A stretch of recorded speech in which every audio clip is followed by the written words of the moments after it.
English tutorial চ্যানেলে সকলকে স্বাগত জানাই। আজকে আমি যে ইংলিশ কনসেপ্ট নিয়ে আলোচনা করব সেটা হলো to plus infinitive versus for plus gerund. কনসেপ্টটা ইংলিশ লার্নারদের কাছে অনেক সময় কনফিউশন তৈরি করে। আজকের ভিডিওটা দেখলে আশা করি এই বিষয়ে আর কোনো ডাউট থাকবে না। ভিডিওটা ভালো লাগলে লাইক আর শেয়ার করে দিও, আর যারা নতুন তারা চ্যানেলটাকে সাবস্ক্রাইব করে রাখো, যাতে ভিডিও আপলোড করলেই তার নোটিফিকেশান তোমরা পেয়ে যাও। এবারে এই বাংলা বাক্যটা দেখো, আমি তার সাথে দেখা করার জন্যে এখানে এসেছি। এই বাক্যটার আমি দুরকম অনুবাদ করেছি। প্রথমটা হচ্ছে I have come here to meet her, আর দ্বিতীয়টা হচ্ছে I have come here for meeting her. প্রথম বাক্যটা দেখো, আই হ্যাভ কাম হিয়ার, আমি এখানে এসেছি। কেন এসেছি বা কি উদ্দেশ্যে এসেছি? দেখো তার উত্তর আসছে তার সাথে দেখা করার জন্য। এখানে দেখো টু মিট হার, এটা হচ্ছে ইনফিনিটিভ ফ্রেজ। আমি এখানে ইনফিনিটিভ ফ্রেজ ব্যবহার করেছি। আবার দ্বিতীয় বাক্যটা দেখো, আই হ্যাভ কাম হিয়ার, আমি এখানে এসেছি।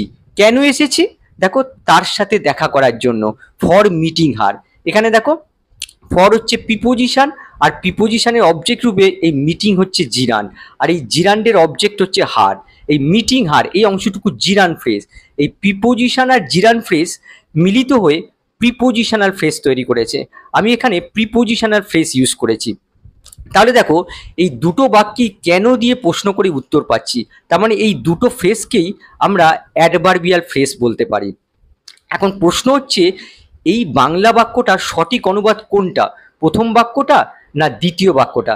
তোমাদের বলে রাখি, এই বাক্যটার সঠিক অনুবাদ হচ্ছে এই প্রথম বাক্যটা, এই দ্বিতীয় বাক্যটা নয়। কেনই বা এই প্রথম বাক্যটা সঠিক, দ্বিতীয় বাক্যটা কেন নয়? এই বিষয়টা ক্লিয়ার করতে গেলে ক্লাসটা তোমাদের প্রথম থেকে শেষ পর্যন্ত দেখতে হবে। আমি 100% নিশ্চিত ক্লাসটা পুরোটা দেখলে তোমাদের ডাউট ক্লিয়ার হবেই। প্রথমে আমি তিনটে গুরুত্বপূর্ণ রুল নিয়ে ডিসকাস করব, যে রুলগুলো শিখলে এই কনসেপ্টটা তোমাদের ক্লিয়ার হবে। রুল নাম্বার 1 দেখো, if the purpose is an action, যদি পারপাস কোনো অ্যাকশান হয়, ইউজ অ্যান ইনফিনিটিভ, তখন ইনফিনিটিভ ব্যবহার করতে হবে। If the purpose is an object, যদি পারপাস কোনো অবজেক্ট হয় তাহলে ফর প্লাস নাউন স্ট্রাকচার ব্যবহার করতে হবে। রুলটা আবার বলছি, যদি কোনো পারপাস অ্যাকশান হয় তাহলে ইনফিনিটিভ ব্যবহার করতে হবে, আর যদি কোনো পারপাস কোনো অবজেক্ট বা থিং হয় তাহলে ফর প্লাস নাউন স্ট্রাকচার ব্যবহার করতে হবে। এক্সাম্পল দেখো, তারা সফল হওয়ার জন্য কঠোর পড়াশোনা করছে। প্রথমে আমাদের অনুবাদ হবে তারা কঠোর পড়াশোনা করছে, দে আর স্টাডিং হার্ড। এবার যদি আমরা প্রশ্ন করি যে তারা কেন কঠোর পড়াশোনা করছে বা তাদের কঠোর পড়াশোনা করার উদ্দেশ্য কি, তাহলে দেখো তার উত্তর আসবে সফল হওয়ার জন্য। দেখো পারপাস বোঝাচ্ছে, পারপাস বা উদ্দেশ্য বোঝাচ্ছে। আর পারপাসটা দেখো এখানে অ্যাকশান, সফল হওয়া দেখো অ্যাকশান বোঝাচ্ছে, যার জন্য এখানে আমাদের ইনফিনিটিভ ইউজ করতে হবে। তাহলে কি আসবে? To succeed. দেখো ইনফিনিটিভ ইউজ করেছি, তাহলে বাক্যটা কি হলো? They are studying hard to succeed. আবার এই বাক্যটা দেখো, তারা সফলতার জন্য কঠোর পড়াশোনা করছে। তাহলে দেখো প্রথমে অনুবাদ হবে তারা কঠোর পড়াশোনা করছে, দে আর স্টাডিং হার্ড। তারা কেন কঠোর পড়াশোনা করছে? এই কেন উত্তর দেখো আসছে সফলতার জন্য। দেখো এটাও পারপাস বোঝাচ্ছে, কিন্তু এখানে পারপাসটা কোনো অ্যাকশন বোঝাচ্ছে না। দেখো এখানে কোনো অ্যাকশন হচ্ছে না, সফলতার জন্য। দেখো সফলতা বোঝাচ্ছে, একটা থিং বা অবজেক্ট বোঝাচ্ছে, যার জন্য এখানে আমাদের ফর প্লাস নাউন স্ট্রাকচার ব্যবহার করতে হবে। তাহলে কি আসবে? For success. দেখো for plus noun structure use হয়েছে। বাক্যটা কি হলো? They are studying hard for success. তাহলে তোমরা কি শিখতে পারলে? যদি কোনো পারপাস অ্যাকশন রূপে থাকে তাহলে অলওয়েজ ইনফিনিটিভ ইউজ করবে, আর যদি পারপাস কোনো অ্যাকশন না হয়ে কোনো অবজেক্ট বা থিং হয় তাহলে for plus noun structure use করতে হবে। রুল নাম্বার 2 দেখো, if an action shows purpose, যদি কোনো অ্যাকশন পারপাস দেখায়, use that action in the infinitive form, তখন সেই অ্যাকশনটাকে ইনফিনিটিভ রূপে ব্যবহার করতে হবে। এই নিয়মটা তোমরা রুল নাম্বার 1এই জেনে ফেলেছো। And if an action shows a cause, যদি কোনো অ্যাকশন কজ দেখায়, use that action in the for plus verb ING structure. যদি কোনো অ্যাকশন কজ দেখায় তাহলে সেই অ্যাকশনটাকে ফর প্লাস ভার্বের আইএনজি অর্থাৎ ফর প্লাস জিরান স্ট্রাকচার রূপে ব্যবহার করতে হবে। রুলটা আরেকবার রিপিট করছি, যদি কোনো অ্যাকশন পারপাস দেখায় তখন সেই অ্যাকশনটাকে ইনফিনিটিভ রূপে ব্যবহার করতে হবে, আর যদি কোনো অ্যাকশন কজ দেখায় তাহলে সেই অ্যাকশনটাকে ফর প্লাস ভার্বের আইএনজি অর্থাৎ ফর প্লাস জিরান স্ট্রাকচার রূপে ব্যবহার করতে হবে। এক্সাম্পল দেখো, জিজ্ঞাসাবাদ করার জন্য পুলিশ তাকে গ্রেপ্তার করেছিল। প্রথমে অনুবাদ হবে পুলিশ তাকে গ্রেপ্তার করেছিল। দ্য পুলিশ অ্যারেস্টেড হিম। কেন পুলিশ তাকে গ্রেপ্তার করেছিল বা কি পারপাসে তাকে গ্রেপ্তার করেছিল, তাহলে দেখো তার উত্তর আসছে জিজ্ঞাসাবাদ করার জন্য। দেখো পারপাস বোঝাচ্ছে, আর পারপাসটা কোনো অ্যাকশন। দেখো জিজ্ঞাসাবাদ করা কোনো অ্যাকশন, যার জন্য এই জায়গায় আমাদের ইনফিনিটিভ ইউজ করতে হবে। তাহলে কি হবে, টু ইন্টারোগেট হিম। তাহলে বাক্যটা কি হলো, the police arrested him to interrogate him. দেখো পারপাস কোনো এখানে অ্যাকশন বোঝাচ্ছে, যার জন্য এখানে আমি ইনফিনিটিভ ইউজ করেছি। এবারে এই বাক্যটা দেখো, চুরি করার জন্য পুলিশ তাকে গ্রেপ্তার করেছিল। একইভাবে প্রথমে অনুবাদ হবে পুলিশ তাকে গ্রেপ্তার করেছিল। দ্য পুলিশ অ্যারেস্টেড হিম। কেন পুলিশ তাকে গ্রেপ্তার করেছিল, তার দেখো উত্তর আসছে চুরি করার জন্য। কি হবে, ফর স্টিলিং মানি। এখানে লক্ষ্য করো, এখানে কিন্তু কোনো পারপাস বোঝাচ্ছে না। তোমরা হয়তো ভাবতে পারো এখানেও আমরা কেন দিয়ে প্রশ্ন করেছি, তার উত্তর পেয়েছি, পারপাস বোঝাচ্ছে। কিন্তু এখানে কেন দিয়ে প্রশ্ন করা হলো কিন্তু তার উত্তরটা কোনো পারপাস বোঝালো না। কেন, দেখো এখানে কোনো পারপাস বোঝাচ্ছে না, এখানে কজ বোঝাচ্ছে। কেন, দেখো দেখো আগে সে টাকাটা চুরি করেছে, তারপরে পুলিশ তাকে গ্রেপ্তার করেছিল, এটা হচ্ছে কজ। আর সেই কজের এফেক্টটা হচ্ছে এইটা, এটা হচ্ছে কজ। কিন্তু এক্ষেত্রে লক্ষ্য করো, আগে পুলিশ তাকে গ্রেপ্তার করেছিল, তারপরে তাকে জিজ্ঞাসাবাদ করেছিল, এটা হচ্ছে পারপাস। কোনো ঘটনা ঘটেছে আর সেই ঘটনার উদ্দেশ্যটা পরে দেখানো হয়, সেই জন্য এটা হচ্ছে পারপাস। কিন্তু কজটা আগে ঘটে, তার এফেক্টটা পরে হয়। দেখো আগে সে টাকাটা চুরি করেছে, তারপরে পুলিশ তাকে গ্রেপ্তার করেছে, এটা হচ্ছে কজ আর এটা হচ্ছে পারপাস। আশা করি কজ আর পারপাসের পার্থক্যটা তোমরা বুঝতে পেরেছো। তাহলে তোমরা কি শিখতে পারলে, যে যদি কোনো অ্যাকশন পারপাস হয় তাহলে ইনফিনিটিভ ইউজ করতে হবে, আর যদি কোনো অ্যাকশন কজ হয় তাহলে ফর প্লাস জিরান। দেখো ফর প্লাস স্টিলিং, স্টিলিং হচ্ছে gerund, for plus gerund structure use করতে হবে। রুল নাম্বার 3 দেখো, ইউজ ফর প্লাস ভার্বের ING form when talking about the function of an object. যখন আমরা কোনো অবজেক্টের ফাংশনের ব্যাপারে কথা বলি তখন আমরা ফর প্লাস ভার্বের আইএনজি অর্থাৎ ফর প্লাস জিরান স্ট্রাকচার ব্যবহার করি। এক্সাম্পল দেখো, মেশিনটা কাঠ কাটার জন্য ব্যবহার করা হয়। The machine is used for cutting would. দেখো মেশিনটার ফাংশন বোঝাচ্ছে, তার জন্য দেখো এখানে for plus gerund structure use করেছি। জেনারেলি এক্ষেত্রে ইনফিনিটিভ স্ট্রাকচার ব্যবহার করা হয় না। পরেরটা দেখো, কলম লেখার জন্য, খাওয়ার জন্য নয়। দেখো কলমের ফাংশন বোঝাচ্ছে। A pen is for writing not for eating. দেখো for plus gerund structure use হয়েছে। পরেরটা দেখো, বৃত্তি হলো দরিদ্র শিক্ষার্থীদের জন্য। A scholarship is for helping poor students.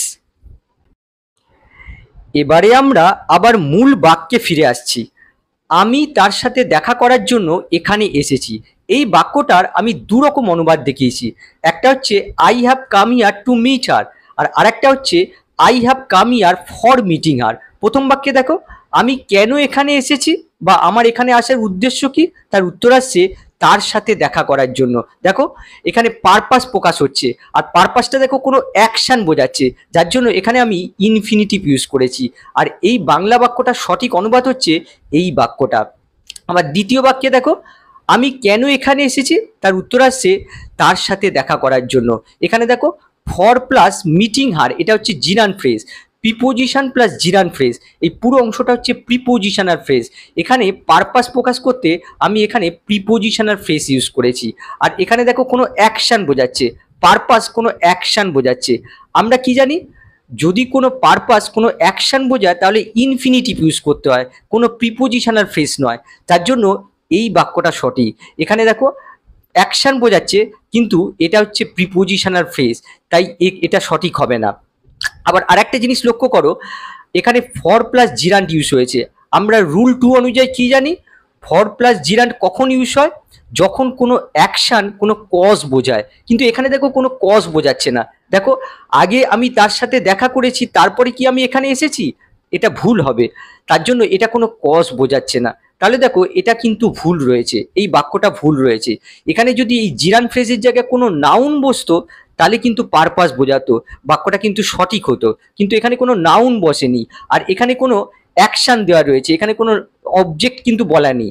যার জন্য এই বাক্যটা সঠিক হবে না, এই বাক্যটাই সঠিক হবে। তাহলে দেখো প্রথম বাক্যটা সঠিক আর দ্বিতীয় বাক্যটা ভুল। তাহলে এখান থেকে তোমরা কি শিখলে, পারপাস যদি কোনো অ্যাকশন প্রকাশ করে তাহলে ইনফিনিটিভ বসাতে হবে, সেক্ষেত্রে ফর প্লাস জিরান্ড ইউজ করলে ভুল হয়ে যাবে। আর যদি পারপাস কোনো অবজেক্ট বোঝায় তাহলে ফর প্লাস নাউন ব্যবহার করতে হবে। এবারে আমরা কিছু এমসিকিউ দিয়ে বিষয়টা আরেকটু ক্লিয়ার করে নিই। 1 নম্বর দেখো থ্যাংক ইউ, তারপরে দেখো গ্যাপ দিয়ে লেখা হয়েছে মি উইথ দ্য প্রজেক্ট। এই গ্যাপে টু হেল্প বসবে না ফর হেল্পিং বসবে? দেখো আগে তুমি আমায় প্রজেক্টে সাহায্য করেছো, তারপরে আমি তোমাকে ধন্যবাদ দিয়েছি। ধন্যবাদ দেওয়ার আগেই এই কাজটা কমপ্লিট হয়ে গেছে, তার মানে এটা কজ বোঝাচ্ছে। আর আমরা জানি যে কোনো অ্যাকশন কজ বোঝালে সেখানে ফর প্লাস জিরান্ড ইউজ করতে হয়। তার মানে সঠিক উত্তর এখানে হবে ফর প্লাস হেল্পিং। তাহলে সঠিক উত্তর হয়ে গেল ফর হেল্পিং। 2 নম্বর দেখো আ স্মার্টফোন ইজ আ ডিভাইস, তারপরে দেখো গ্যাপ দিয়ে লেখা হয়েছে কলস অ্যান্ড সেন্ডিং মেসেজেস। এই গ্যাপে কোনটা হবে, টু মেক না ফর মেকিং? দেখো এখানে স্মার্টফোনের ফাংশন বোঝাচ্ছে, আর আমরা জানি যে কোনো অবজেক্টের ফাংশন বোঝালে আমরা ফর প্লাস জিরান্ড ইউজ করি, ইনফিনিটিভ ইউজ করি না। তার মানে সঠিক উত্তর হয়ে গেল ফর মেকিং। সঠিক উত্তর হবে বি। 3 নম্বর দেখো সি ওয়াজ প্রেইজড, তারপরে দেখো গ্যাপ দিয়ে লেখা হয়েছে দ্য পুয়ার। এই গ্যাপে কোনটা বসবে, ফর হেল্পিং না টু হেল্প? দেখো সি ওয়াজ প্রেইজ, সে প্রশংসিত হয়েছিল। কেন প্রশংসিত হয়েছিল, তার উত্তর আসবে গরিবদের সাহায্য করার জন্য। এখানে কিন্তু কোনো পারপাস বোঝাচ্ছে না, আগে সে গরিবদের সাহায্য করেছিল আর তার ফলস্বরূপ সে প্রশংসিত হয়েছিল। এখানে কজ বোঝাচ্ছে। আর আমরা জানি যে কোনো অ্যাকশন যদি কজ বোঝায় তাহলে ফর প্লাস জিরান্ড ইউজ করতে হয়। তাহলে সঠিক উত্তর হবে ফর হেল্পিং। তাহলে দেখো সঠিক উত্তর হয়ে গেল ফর হেল্পিং, যেহেতু এখানে কজ বোঝাচ্ছে, কোনো পারপাস বোঝাচ্ছে না। 4 নম্বর দেখো আই অ্যাপোলোজাইজড, তারপরে দেখো গ্যাপ দিয়ে লেখা হয়েছে লেট। এই গ্যাপে কোনটা আসবে, ফর বিং না টু বি? দেখো আই অ্যাপোলোজাইজ, আমি ক্ষমা চেয়েছিলাম। আমি কেন ক্ষমা চেয়েছিলাম, দেরি হওয়ার জন্য। দেখো এখানে কিন্তু কোনো পারপাস বোঝাচ্ছে না, এখানে আগে আমি দেরি করেছিলাম তার জন্য আমি ক্ষমা চেয়েছিলাম, এখানে কজ বোঝাচ্ছে। আর আমরা জানি যে কজ বোঝালে ফর প্লাস জিরান্ড ইউজ করতে হয়, তার মানে সঠিক উত্তর হবে ফর বিং। তাহলে দেখো সঠিক উত্তর হয়ে গেল ফর বিং। 5 নম্বর দেখো হি ওপেন দ্য উইন্ডো, তারপরে দেখো গ্যাপ দিয়ে লেখা হয়েছে সাম ফ্রেশ এয়ার। এই গ্যাপে কোনটা বসবে, টু গেট না ফর গেটিং? দেখো হি ওপেন দ্য উইন্ডো, সে জানলাটা খুললো। সে কেন জানলাটা খুললো, ফ্রেশ এয়ার পাওয়ার জন্য। দেখো এখানে পারপাস বোঝাচ্ছে, সে আগে জানলাটা খুলেছিল আর তারপরে সে ফ্রেশ এয়ার পাবে, সুতরাং এই অ্যাকশনটা কিন্তু পরে ঘটবে, তার মানে পারপাস বোঝাচ্ছে। আর পারপাস বোঝালে আমরা ইনফিনিটিভ ইউজ করি, তার মানে এখানে সঠিক উত্তর হয়ে যাবে টু গেট। তাহলে দেখো সঠিক উত্তর হলো টু গেট।